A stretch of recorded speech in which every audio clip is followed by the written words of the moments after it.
নমস্কার। রম্য গল্পমালায় সকল শ্রোতা বন্ধুদের জানাই স্বাগত। আপনাদের সাথে আমি রম্য মাইতি। আজ পরিবেশন করতে চলেছি প্রখ্যাত শিশু সাহিত্যিক সুকুমার রায়ের লেখা একটি মজাদার গল্প, ভোলানাথের সর্দারি। গল্প পাঠে আমি রম্য মাইতি। আজকের গল্প ভোলানাথের সর্দারি। সকল বিষয়েই সর্দারি করিতে যাওয়া ভোলানাথের ভারী একটা বদ অভ্যাস। যেখানে তাহার কিছু বলিবার দরকার নাই, সেখানে সে বিজ্ঞের মতো উপদেশ দিতে যায়।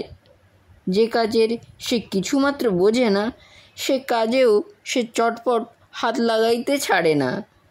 এই জন্য গুরুজনেরা তাহাকে বলেন জ্যাঠা, আর সমবয়সীরা বলে ফড়ফড়ি রাম। কিন্তু তাহাতে তাহার কোনো দুঃখ নাই, বিশেষ লজ্জাও নাই। সেদিন তাহার 3 ক্লাস উপরের বড় বড় ছেলেরা যখন নিজেদের পড়াশোনা লইয়া আলোচনা করিতেছিল, তখন ভোলানাথ মুরব্বির মতো গম্ভীর হইয়া বলিল, ওয়েবস্টারের ডিকশনারিটা সবচাইতে ভালো। আমার বড়দা যে 2 ভলিউম ওয়েবস্টারের ডিকশনারি কিনেছেন, তার একখানা বই এতখানি বড়, আর এমনি মোটা, আর লাল চামড়া দিয়ে বাঁধানো। উঁচু ক্লাসের একজন ছাত্র আচ্ছা করিয়া তার কান মুলিয়া বলিল, কীরকম লাল হে, তোমার এই কানের মতো? তবু ভোলানাথ এমন বেহায়া, সে তার পরদিনই সেই তাহাদেরই কাছে ফুটবল সম্বন্ধে কী যেন মতামত দিতে গিয়া এক চড় খাইয়া আসিল। বিশুদের বাড়িতে একটা ইঁদুর ধরিবার কল ছিল। ভোলানাথ হঠাৎ একদিন, এটা কিসের কল ভাই বলিয়া সেটাকে নাড়িয়া চাড়িয়া কলকবজা এমন বিগড়াইয়া দিল যে কলটা একেবারেই নষ্ট হইয়া গেল। বিশু বলিল, না জেনে শুনে কেন টানাটানি করতে গেলি? ভোলানাথ কিছুমাত্র অপ্রস্তুত না হইয়া বলিল, আমার দোষ হলো বুঝি? দেখ তো হাতলটা কীরকম বিচ্ছিরি বানিয়েছে, ওটা আরও অনেক মজবুত করা উচিত ছিল। কলওয়ালা ভয়ানক ঠকিয়েছে। ভোলানাথ পড়াশোনায় যে খুব ভালো ছিল তাহা নয়, কিন্তু মাস্টার মহাশয় যখন কঠিন কঠিন প্রশ্ন জিজ্ঞাসা করিতেন, তখন সে জানুক আর না জানুক, তাড়াতাড়ি সকলের আগে জবাব দেওয়ার জন্য ব্যস্ত হইয়া উঠিত। জবাবটা অনেক সময় বোকার মতো হইত। শুনিয়া মাস্টার মহাশয় ঠাট্টা করিতেন, ছেলেরা হাসিত, কিন্তু ভোলানাথের উৎসাহ তাহাতে কমিত না। যেবার স্কুলে বই চুরির হাঙ্গামা হয়, সেবারও সে এই রকম সর্দারি করিতে গিয়া খুব জব্দ হয়। হেডমাস্টার মহাশয় ক্রমাগত বই চুরির নালিশে বিরক্ত হইয়া একদিন প্রত্যেক ক্লাসে গিয়ে জিজ্ঞেস করিলেন, কে চুরি করছে, তোমরা কেউ কিছু জানো? ভোলানাথের ক্লাসে এই প্রশ্ন করিবা মাত্র ভোলানাথ তড়াক করিয়া লাফাইয়া উঠিয়া বলিল, আকে, আমার বোধ হয় হরিদাস চুরি করে। জবাব শুনিয়া আমরা সবাই অবাক হইয়া গেলাম। হেডমাস্টার মহাশয় বলিলেন, কি করে জানলে যে হরিদাস চুরি করে? ভোলানাথ অম্লান বদনে বলিল, তা জানি নে, কিন্তু আমার মনে হয়। মাস্টার মশাই ধমক দিয়া বলিলেন, জানো না তবে অমন কথা বললে কেন? ওরকম মনে করবার তোমার কি কারণ আছে? ভোলানাথ আবার বলিল, আমার মনে হচ্ছিল বোধ হয় ওর ন্যায়, তাই তো বললাম, আর তো কিছু আমি বলিনি। মাস্টার মশাই গম্ভীর হইয়া বলিলেন, যাও হরিদাসের কাছে ক্ষমা চাও। তখনই তাহার কান ধরিয়া হরিদাসের কাছে ক্ষমা চাওয়ানো হইল, কিন্তু তবু কি তাহার চেতনা হয়? ভোলানাথ সাঁতারে জানে না, কিন্তু তবু সে বাহাদুরি করিয়া হরিশের ভাইকে সাঁতার শিখাইতে গেল। রামবাবু হঠাৎ ঘাটে আসিয়া পড়েন, তাই রক্ষা। তা না হইলে দুজনকেই সেদিন ঘোষপুকুরে ডুবিয়া মরিতে হইত।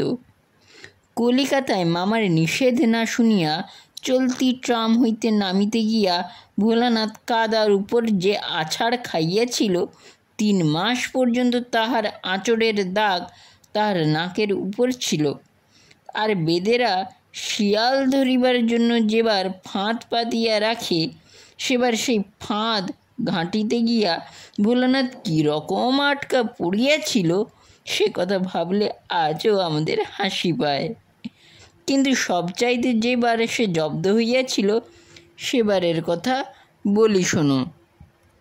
আমাদের স্কুলে আসিতে হইলে কলেজ বাড়ির পাশ দিয়ে আসিতে হয়। সেখানে একটা ঘর আছে, তাহাকে বলে ল্যাবরেটরি। সেই ঘরে নানা রকম অদ্ভুত কলকারখানা থাকিত। ভোলানাথের সবটাতেই বাড়াবাড়ি। সে একদিন একেবারে কলেজের ভিতর গিয়া দেখিল একটা কলের চাকা ঘুরানো হইতেছে, আর কলের একদিকে চড়াক চড়াক করিয়া বিদ্যুতের মতো ঝিলিক জ্বলিতেছে। দেখিয়া ভোলানাথের ভারী শখ হইল, সেও একবার কল ঘুরাইয়া দেখে।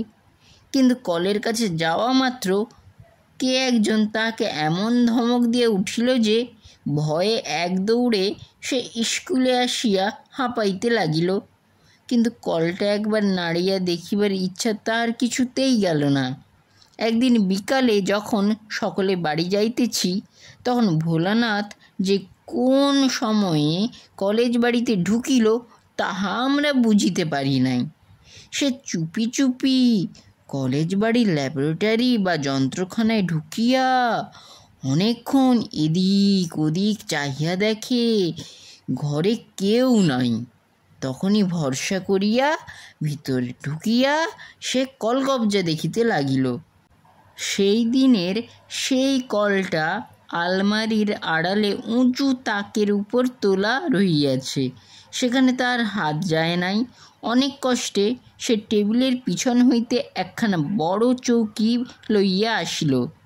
এদিকে কখন যে কলেজের কর্মচারী চাবি দিয়া ঘরের তালা আঁটিয়া চলিয়া গেল সেও ভোলানাথকে দেখে নাই।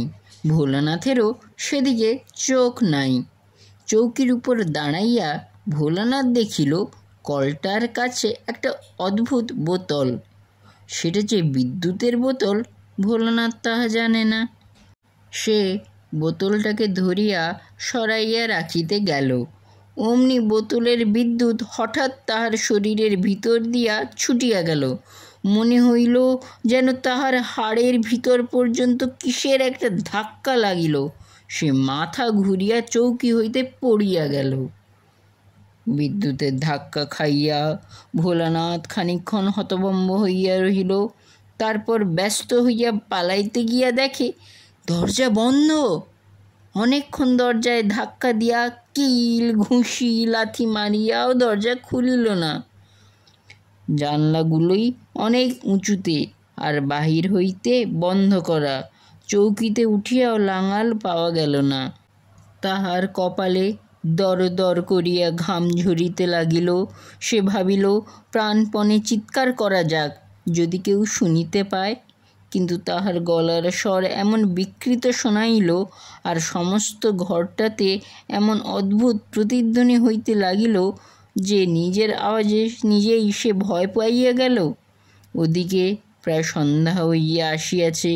কলেজের বটগাছটির উপর হইতে একটা পেঁচা হঠাৎ ভূত প্রথম ভূত বলিয়া বিকট শব্দে ডাকিয়া উঠিল। সেই শব্দে একেবারে দাঁতে দাঁত লাগিয়া ভোলানাথ এক চিৎকারেই অজ্ঞান। কলেজের দারোয়ান তখন আমাদের স্কুলের পাড়েজি আর 2-4টি দেশ ভাইয়ের সঙ্গে জুটিয়া মহা উৎসাহে হা হা রে কাহা গয়া রাম বলিয়া ঢোল করতাল পিটাইতেছিল। তাহারা কোনরূপ চিৎকার শুনিতে পায় নাই। রাত দুপুর পর্যন্ত তাহাদের কীর্তনের হল্লা চলিল। সুতরাং জ্ঞান হইবার পর ভোলানাথ যখন দরজায় দুম দুম লাথি মারিয়া চেঁচাইতেছিল, তখন সে শব্দ গানের ফাঁকে ফাঁকে তাহাদের কানে একটু আধটু আসিলেও তারা গ্রাহ্য করে নাই।